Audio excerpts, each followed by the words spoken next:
ஏன்னா இப்போ வந்து எனக்கு வந்து பிஜேபி ஆர்எஸ்எஸ் உள்ள வரக்கூடாது. பிஜேபி ஆர்எஸ்எஸ் உள்ள வரக்கூடாதுன்னா கொள்கையை வந்து ஸ்ட்ராங்கா இப்ப ஃபாலோ பண்றது வந்து திராவிடம் தான்.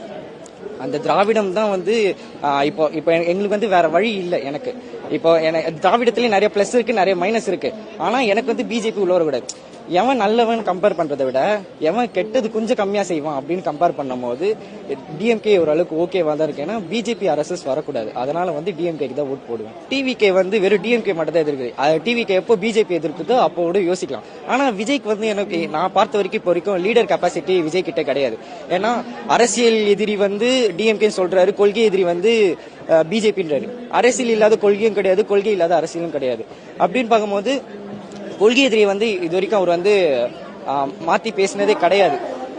ஒரு எல்லாத்துலயும் வந்து டிஎம்கே தான் சொல்றாரு. திருப்பரங்குன்றத்திலேயே அவர் வாய்ஸ் வந்து ரைஸ் பண்ணல.